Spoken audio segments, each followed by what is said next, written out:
Welcome to Beyond Wealth, Success Unscripted with Matt Calnan. Discover the personal drive, professional journeys, and business strategies that have made a real impact. It's success from the inside out.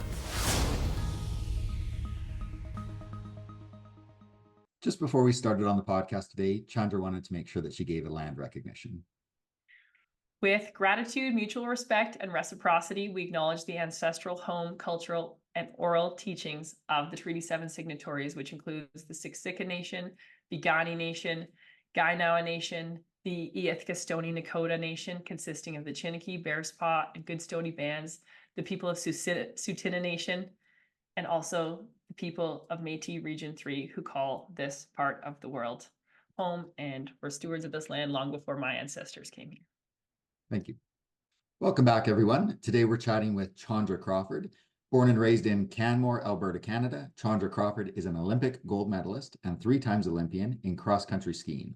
She completed her MBA at the University of Calgary, founded a national charity called Fast and Female in 2005 before qualifying for her first Olympics, and is a mom of 4 kids under 7 years old.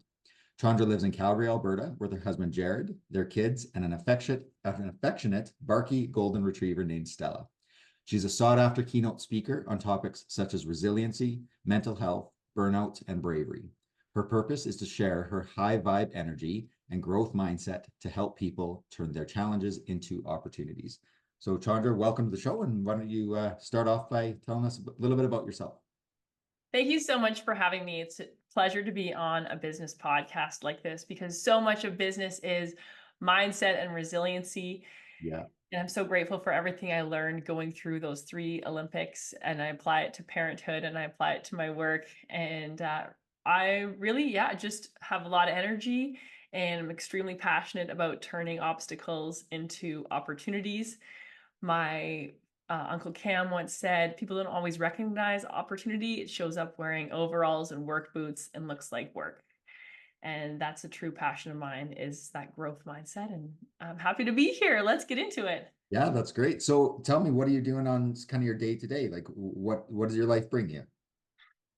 I am so excited to have kids. I've wanted to have kids since I was a kid. I have 4 kids. The oldest is almost 8. And it's full on. So I'm enjoying the kids, and then doing things like this, coming to work. This is my vacation. Yeah.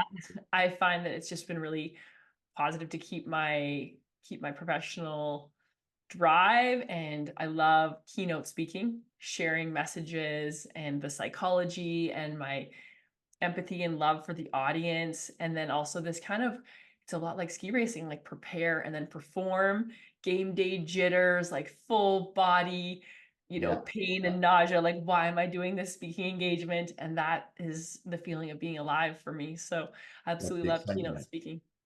Oh, that's great. So how old are your kids? You said you have one that's 7 turning 8. Yeah. So they're going to be, this month they'll be 8, 6, 4, and 2. That's why I have a permanent cold. But it's just, so if you love growth, right? And I know you have the 6 and 4-year-old, it's like, you got to look inward. You have to self-regulate. You have to co-regulate. You have to keep up with the 2024 parenting stuff and Dr. Becky. And there's so much going on with these little ones. And I also find every book I read to improve myself has like the first third is blah, blah, blah, your childhood. Mm-hmm. So it really seems to raise the stakes for me. I'm like, holy, childhood is so important. And that's my big project right now, is being there for these little ones. And it's amazing how much growth I'm experiencing, looking inward, taking care of myself like an Olympian. I'm sleeping as much as I can. I'm eating protein every 2 to 3 hours. I'm eating all my veggies. I'm socializing when I can to keep my relationships are such a big part of health, and quit drinking. And just, it's much harder than Olympic ski racing, being a parent. Yeah. Whoa, way harder and way higher stakes.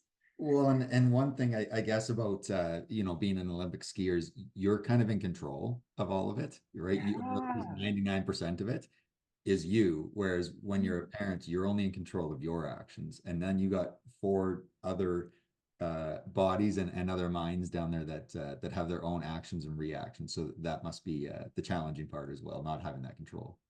Oh yeah, and I'm so A plus plus type and achiever, Yeah. which is why it's probably healthy having the chance to try and let go a little bit. But that's such a quintessential athlete message, Matt. Like you control what you control, and Yeah. so much of the focus in ski racing would have been on that. Sorry, it's probably school calling. It Yeah, is. no problem. It is the nanny. Well, let's just check on the kids, guys. We could.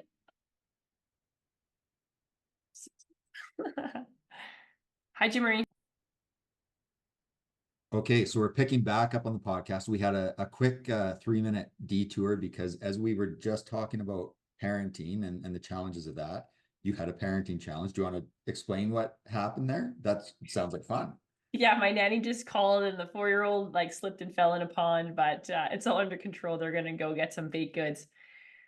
And that's just, life. It's kind of like in business, like everything's just happening. And it's so hard for me sometimes to balance, like, where am I intentional? I'm driving towards a goal, and where am I just reacting? Yeah. And I find even after having kids, it's really changed my goal setting ability. Mhm. And my ability to like follow through on things has been so deeply affected. With my current business coach, I'm learning that just means I have to set smaller, more realistic goals. Like if I'm feeling that overwhelmed, that's because there's too much on the plate and there's only 24 Beyonce hours in the day. There you go. Well, that's a good attitude to have, right? You got to be willing to pivot and flexible when you're a parent, for sure. So I have to ask you about your Olympic history, right? So that goes back. You started in 2006 was your first Olympics. Is that right? Yes, '06. So I brought this to show our Oh, very podcast friends. nice. Oh, Very so cool. blurry. You have to hold it beside my face Hold it for right next to your face. Yeah, there you go.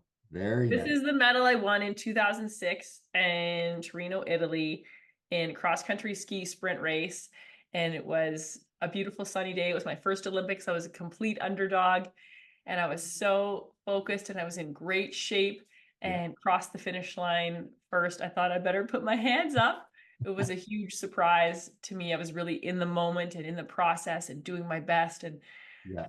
I was so floored to see that red line in the snow, and I could feel in my periphery there was no one beside me, and I was just so surprised. Euphoric. I Yeah. did go and look at that. Oh, great. Yes, in preparation of the podcast. So it's pretty cool moment. And that I think what we saw really in 2006, and I mean, correct me if I'm wrong here, but we were getting better and better in the medal standings as years were going on, and I think that was kind of leading up to 2010, which was pretty cool to see all the Canadian athletes and how well people were doing through there. So, and then that leads in, and you were in 2010 as well, right? Yeah, I went to the 2010 games, but the event I won in, the skate skiing sprint, it changes techniques every 4 years. Oh, okay. And it was actually hard in 2010 because it was so exciting to have the home games, and I was in the media as a defending Olympic gold medalist, Yeah. but I had to explain I'm no good at this one, which was really hard. Like I like to be resilient and do my best. And I felt silly and a bit embarrassed to not be able to have my full like guns a blazing attitude. And one of the newspaper headlines said like, "Don't look to Crawford." I'm like, that sucks. However, I really enjoyed those games. And then 4 years later, did get to do the skate sprint again. No, that's great. That's great. What was it like to have the Olympics in Canada, in Vancouver? What was that like? Home games was a really interesting experience because everyone was going to be there and everyone cared, and I got interviewed so much more, Yeah. which was cool because I had so much sports psychology to balance that out. And the major message from my sports psychologist, Cal Botterill, was this pressure is a privilege.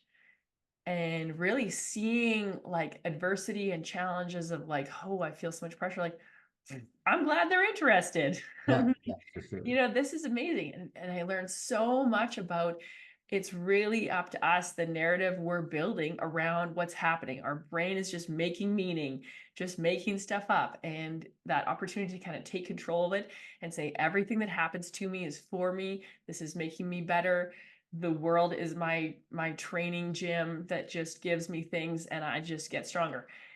I reached a point of that where I did, kind of get to the limit of it, where I was trying to be strong. and Yeah. did have a major meltdown and saw the extent of how that could not work, which I would love to tell you about as well. But in 2010, I was still like, oh, bring it on. Keep going, keep going. Do you think and you know, it's with your background and understanding from the psychology side, is it are high performance athletes and Olympic athletes, are they mostly of that mindset, or do you get variances where somebody might be a really strong athlete but mentally not as tough, so that has an effect on them negatively being in Canada for the Olympics? For sure. And I was measured in labs to not have the same raw materials as the other women. My VO2 max was much lower, and the training volume I could handle was much lower. And Okay. I loved psychology, and I created an identity for myself over time as like confident and a game day performer. Mhm. And that was probably why I love psychology so much. I was like, I could beat women who are fitter than me with my brain. Like, Yeah. let's do this. And it's just been super valuable. Yeah, that's probably something that is really maybe the last 2 or 3 decades where sports psychology has really come to the forefront, and we have an understanding of how important it is, and you know, to a degree almost as important as the physical side of it. So it is an interesting component, and to be able to see where, like you said, if you're not able to train at the same level or the same number of times or whatever than your competitors, you got to find an advantage somewhere else, because Mhm. to win, you have to be kind of the best at all of that, right? Yeah, I'd imagine that's analogous to business. Like everybody's working hard. Mhm. And in sport, you can only really train. Everyone all over the world is training twice a day. We train in cross country skiing 6 months of the year, race for 5 months, take 1 month sort of easy. It takes multiple years, up to a decade, to truly build your engine. Wow. So there's like this volume, and everyone's doing the volume. Yeah. But what about the quality? And I really understood the only way to excel, and only three people get to stand on that podium, Mm. would be to focus on the quality. What's the preparation? How's the execution? And then how's the evaluation after? Am I learning as fast and as much as I can from Yeah. these mistakes? Which is, super hard. Like right now, I'm a keynote speaker. That's my job. I got to review my tape and review my podcast, and I have to hear my own voice and see my mistakes. I will admit it's so hard and it's so uncomfortable. And I Yeah. have to, really get my coffee and my big girl pants on to go review my tape. And I procrastinate, but really facing things and trying to get everything I can out of these opportunities, like focusing on quality, is such a big deal. Yeah. Yeah. Oh, that's awesome. And I mean, I'm sure you've been asked this question before, and you're probably sick of answering it, but how cool is it to be an Olympic gold medalist? Like how much did that change your life? It was really, really wonderful. I had founded a national charity just a few months before. When I was 21 years old, I learned girls are quitting sports more than boys. I wanted to extend a hand to the girls coming up, the way the older women had inspired me, and encourage them. And that's when I was like, where are they?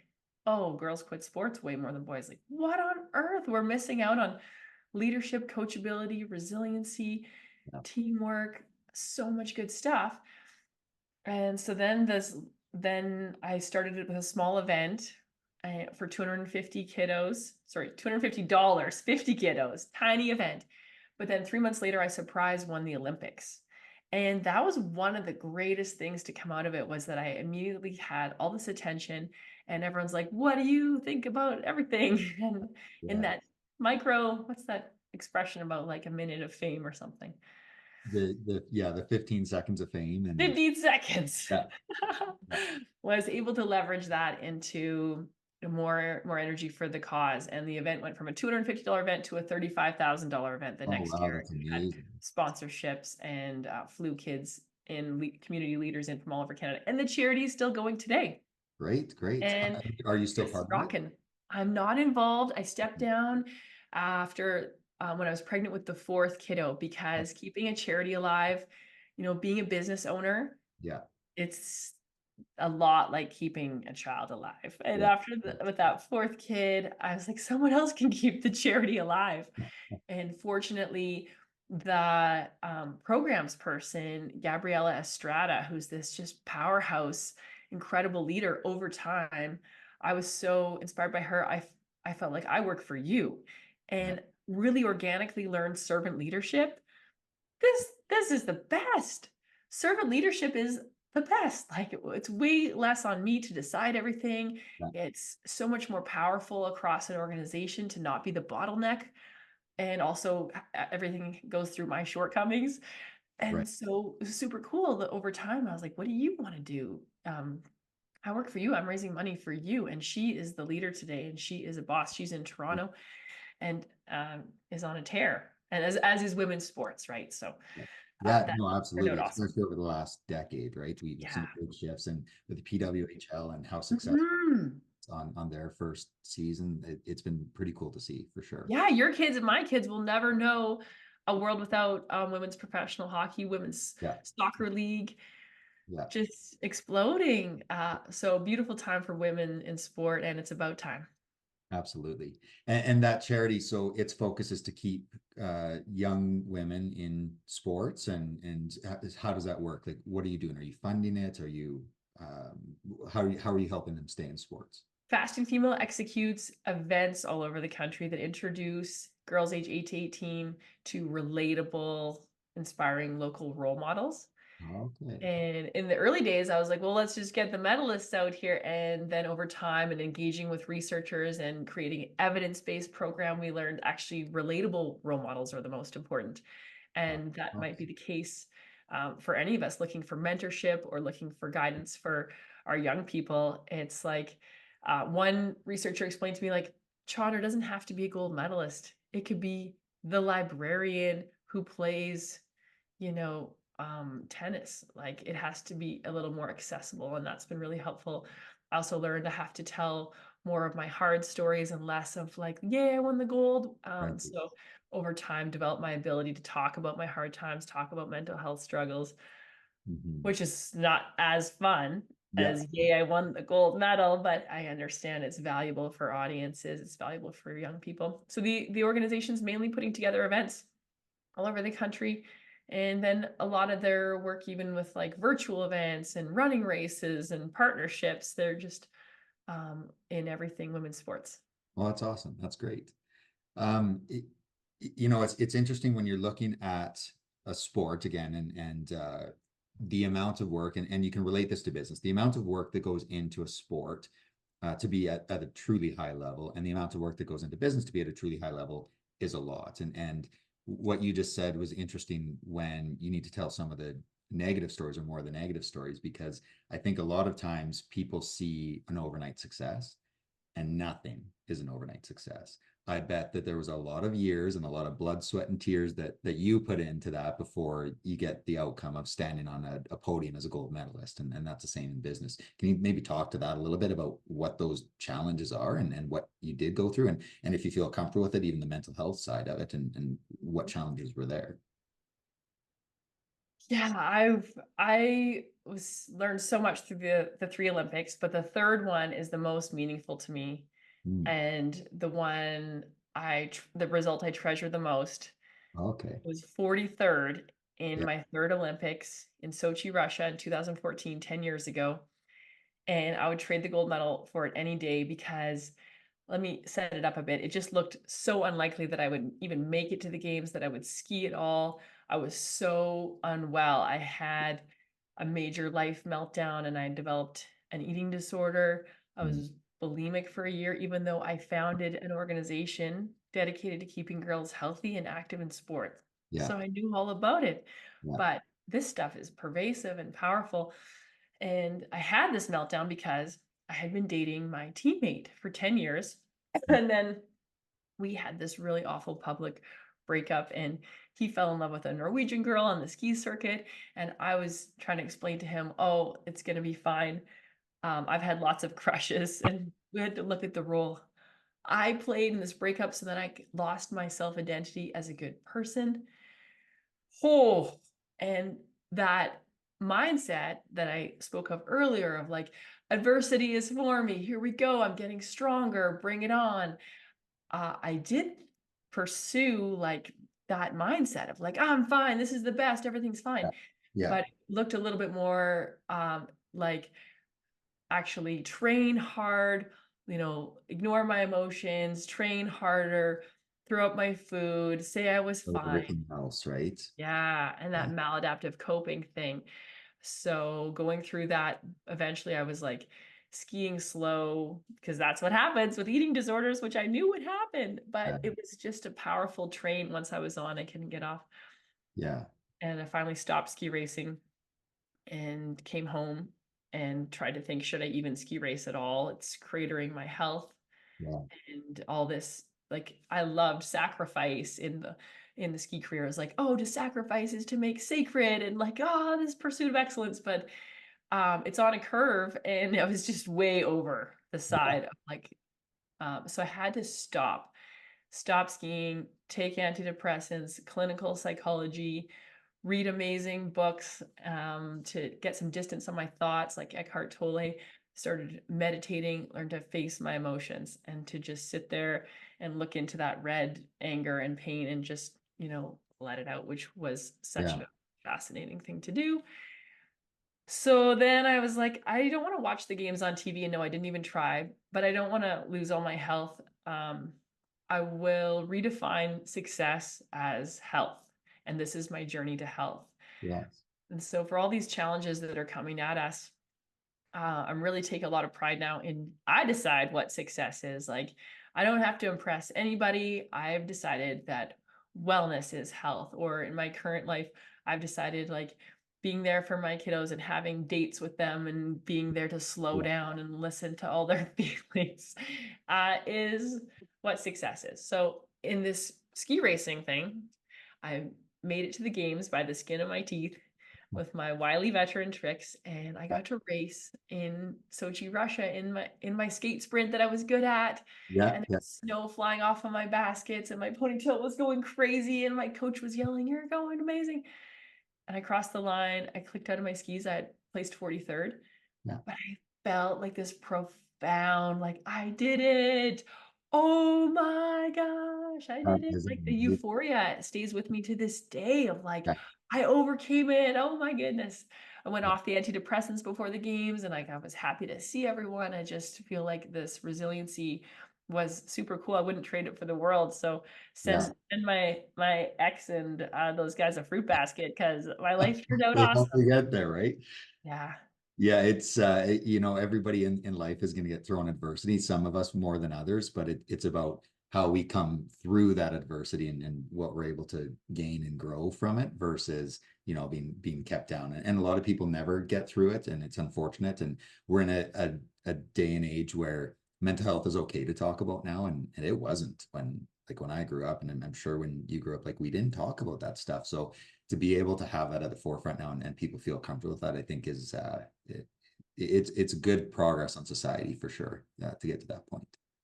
Yeah, and something you might need to know about me is my brother passed away from addictions. Oh, okay. And so perhaps that is part of my giant, reckless, fearless drive to just talk about my mental health um, and consider the alternatives. And Yeah. maybe also why my parenting feels so intense, because like this can happen. And so I'm working on myself and stay calm and so on. But what's your perspective on business leaders, entrepreneurs, and what is the like personal, professional overlap? Like, how does this all bleed together, and what should one focus on to really be effective in Mhm. business and manage personal as well?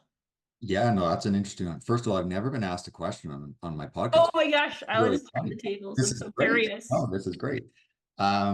You know what? I think there's different answers for different people, but in the end, I think we all want to get to the same place where we're happy with that equilibrium or the balance between it.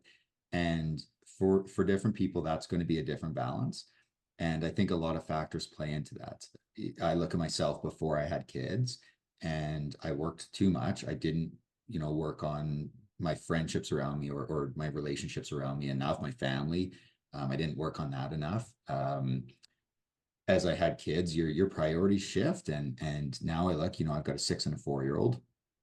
We're going camping in a couple days, and I can't wait, and I know they can't wait. And to be able to just have that dedicated time with them means more to me than anything in business ever will.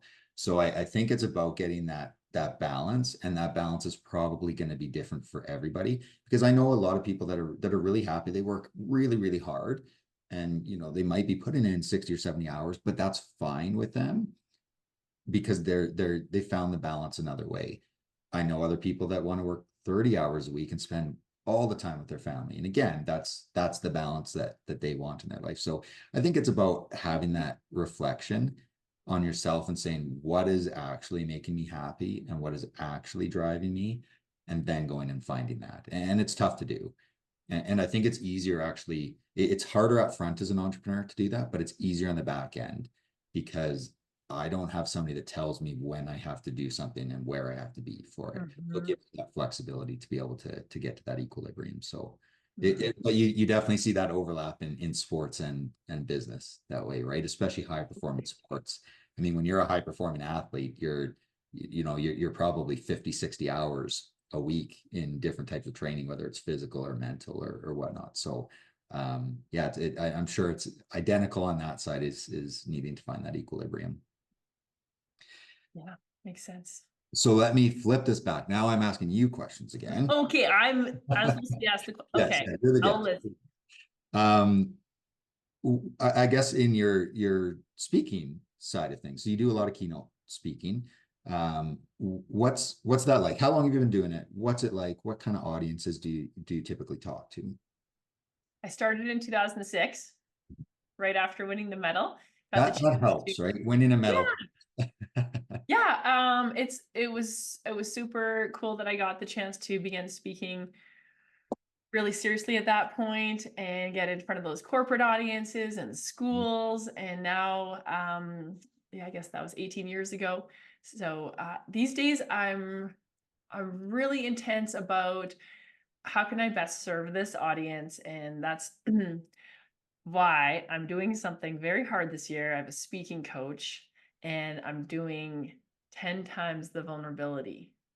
So like what I just told you about my personal stuff, we're going even harder, and I'm learning about storytelling. For example, one of my stories, when my lowest low is set in Seefeld in Austria. And so I said to my speaking coach, well, I should probably like describe this beautiful place, Seefeld, Austria. And he's like, no, you should describe how you were feeling. I'm like, oh, goodness gracious. And a lot of my work is about our inner critic versus our inner cheerleader and self-compassion, because it did make a huge difference in my life. And that hard year, I was like, come on, Chandra, snap out of it, like, get it together, you big baby. And like way worse as well. Yeah. Shaming myself for the meltdown in the relationship and taking it hard on my body image and getting all distorted in that way. So I've learned a lot about self-compassion and speaking kindly to myself. In the executive MBA I did, I went into the executive MBA, I could not multiply two numbers in Excel. And it's going to be 18 out of 20 courses of math. People said business was all about relationships. No, an MBA is not about relationships. Wow, that was news to me. So I would just sit in front of my computer, just like in agony, like my ego hurts and I'm giving myself a hard time. And then I keyed into the self-compassion tools I learned in sport finally, and spoke kindly to myself, which would be like, okay, Chandra, what's in cell D12? It's just a little number. It's not going to hurt you. Let's see if there's a formula. Yeah.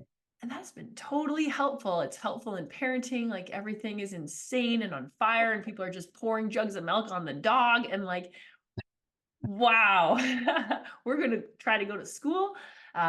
It's just so helpful to be like have a self-talk that is supporting me. And there's super good research on it. If you look up Kristen Neff, N-E-F-F, because, you've known me for half an hour. I'm an achiever. I want to win. I want to win in life and business and sport and family, whatever it is. And self-compassion is like a better fuel source. Like if I'm hard on myself, my amygdala will open, my fear center will open at the saying like, Chandra, you're such an idiot. And then I'll lose access to my prefrontal cortex. And so they did this study where they gave kids a little self-compassion training at an Ivy League school and gave them an impossible vocabulary test. and they had the control group, the positive pump up, and the self-compassion group. Those kids studied longer and got better grades. And I was like, well, what do I got to do? I got to speak kindly to myself. Fine. Like, I could do that. the very least, try it. Yeah, Matt, will you try it? absolutely. All right. Always. Yeah. Yeah. Into speaking kindly to yourself. Yeah. You know what? I actually had a volleyball coach when I was in high school, Ian Bennett. He does a lot on the sports psychology stuff as well. And he used to explain the old adage, fake it till you make it. And that really is almost that self-talk, right? That's really what you're getting at. That's kind of like the self-talk for dummies is fake it till you make it. But Yeah, it's true. If you just it's like if you're in a bad mood, smile. Like just force yourself to smile in a bit and you will naturally get those endorphins flowing and whatnot. So yeah, I'm a big believer in that. I'm probably nowhere near as good as you are at it, but I've also not gone to the Olympics. So there's still time. Yeah, that's awesome to hear. And that's so great to hear that it's been valuable for you. Because sometimes in my keynote speaking, I'll implore the audience, like, because a lot of us are attached to our inner critic, achiever, making us do things, and we are scared to let go of it. Like, will I just lie on the couch all day? Like, no, you'll do more, better. And that's really great to hear. Yeah, fake it till you make it's great too. Like just overcoming inertia, action. This week I procrastinated so hard on my keynote speaking, reviewing my video. And I stumbled on an app called Ahead, which is like retraining me on my procrastination every day.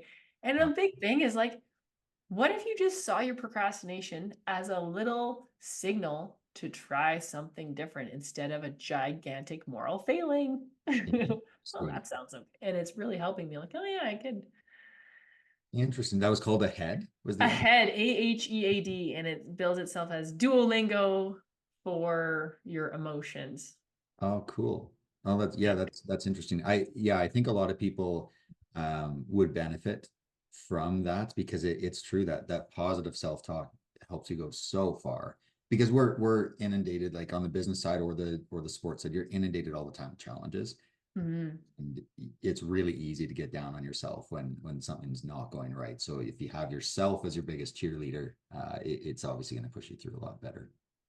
Yeah, we're just trying to get this, you folks listening, you, me, our families, we're just taking care of ourselves and each other to do the best we can with what we got. Yeah. So what's your favorite audience to speak to? I assume it's not like corporate people, but maybe it is. Like who do you love speaking to the most?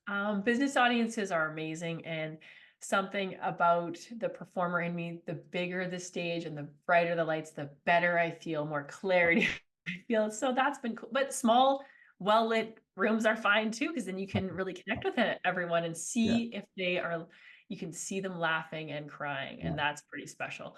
So I'm down for everything, but I appreciate I'm usually like the after lunch pump up. And I think in some more normal conferences have such a density of information and it's a lot, but the levity of like going on a personal journey, and my stories are just super personal with takeaways about speaking kindly to yourself, takeaways about not giving up, and takeaways about we're all going to fall down 7 times and get up 8, by going through winning the Olympics and how I did that from the B team actually with no resources and almost not a snowball's chance of even making it, how that was the best thing that ever happened. And then also my personal, mental health journey and taking people on that ride, which is pretty cool because everyone comes up after and gives me a hug, and it's a breath of fresh air in a conference, right? You'll laugh, you'll cry, and you'll have a human experience. In addition to just like self-improvement. So like associations are great, like Association of Financial Advisors, Association of Corporate Retail. So and then like retreats to like I just did a law firm retreat, and then I did a school because it was my friend's school, and just getting it down to like, oh, the school I did recently was great. I was question time, and kids usually don't understand questions. They raise their hand and say, my sister plays soccer. But this kid raised her hand, was like, I got a lot from this, and I think it's going to change my life. And I was Oh, like, wow. wow, that's really helpful. Yeah, that's got to be impactful for you to hear that. Yeah, that was totally cool. And then Yeah, in the corporate setting, people are like, I can't believe you're up there talking about your bulimia and your brother passing away from addictions and all that. We don't talk about that stuff. I'm like, well, we're going to talk about it. And we're going there. yeah, I'm happy to that you like feel seen, potentially slightly less alone, Mhm. potentially able to orient. Like, I just want my dream for an audience is to just turn 1% more towards the things we're avoiding and face Yeah. them just that little bit more. Yeah. Oh, that's cool. That's very cool. I can say this, that not only have I never been asked a question by anybody on a podcast, what they won't see on this podcast is when we first connected, you were literally cheering, like you were very excited. And it like instantly kind of puts that mood in there. So when you say like the after lunch, like, yeah, like let's go kind of person, Yeah. I can 1,000% see that, and which is awesome. But it's very genuine. And Oh, I thanks. think that there's definitely people that try to be that way, but they're not. It really comes across as fake, but you are very genuine in your attitude and your words. So that's Ah, definitely very that's cool. kind of you to say. It's been wonderful connecting. You make it really easy. Well, that's good. That's good. So if people wanted to learn more about you or connect with you, where would they go? I'm mostly on LinkedIn Okay. at Chandra Crawford, and I have a website, chandracrawfordspeaking.com. And unfortunately on Instagram pretty often, but I'm taking a month off. So you better reach out to me on LinkedIn. Why the month off Instagram? Is that like a mental health You thing? know, this is the annoying thing about being like, I love challenges. My best friend Helen Upperton is an Olympic silver medalist, bobsled racer, and Uh, firefighter. So this friendship is just exhausting. We've been training for this running race since January. Like she's gonna put me in a coma with this training. I was injured for a month and I was sick for 2 weeks. Anyway, she said, I think we should do a month off Instagram for our mental health. And like, yeah. Instagram is out, alcohol is out, cold baths, microbiome. We're continuing to optimize human performance for mom life and our careers. Yeah. Yeah, but I would love to hear from anyone, just what's on your mind. I'd love to go for coffee, kicking it in Calgary and Canmore, go for a walk or a bike ride, and just love hearing people's stories. What are your challenges? What's going on in the business? Someone brought me in like, I want to give everyone like an ass kicking, but I want you to do it. Well, if you want a tool for better wellness, productivity, wholeness, and performance, does that count as ass kicking? Anything counts as ass kicking is if it gets motivation, right? Yeah. Awesome. Maybe this person wants to go for a run. Get some of it out. Yeah, bring it on. Exactly. Chandra, it has been awesome talking to you today. I really appreciate having you on and certainly look forward to catching up in the future. Yeah, thanks a million, Matt. Take care. Bye, everybody on the podcast. You've been listening to Beyond Wealth, Success Unscripted with Matt Calnan. Want to be our next guest? Visit beyondwealthpodcast.ca/guest. See you on the next episode.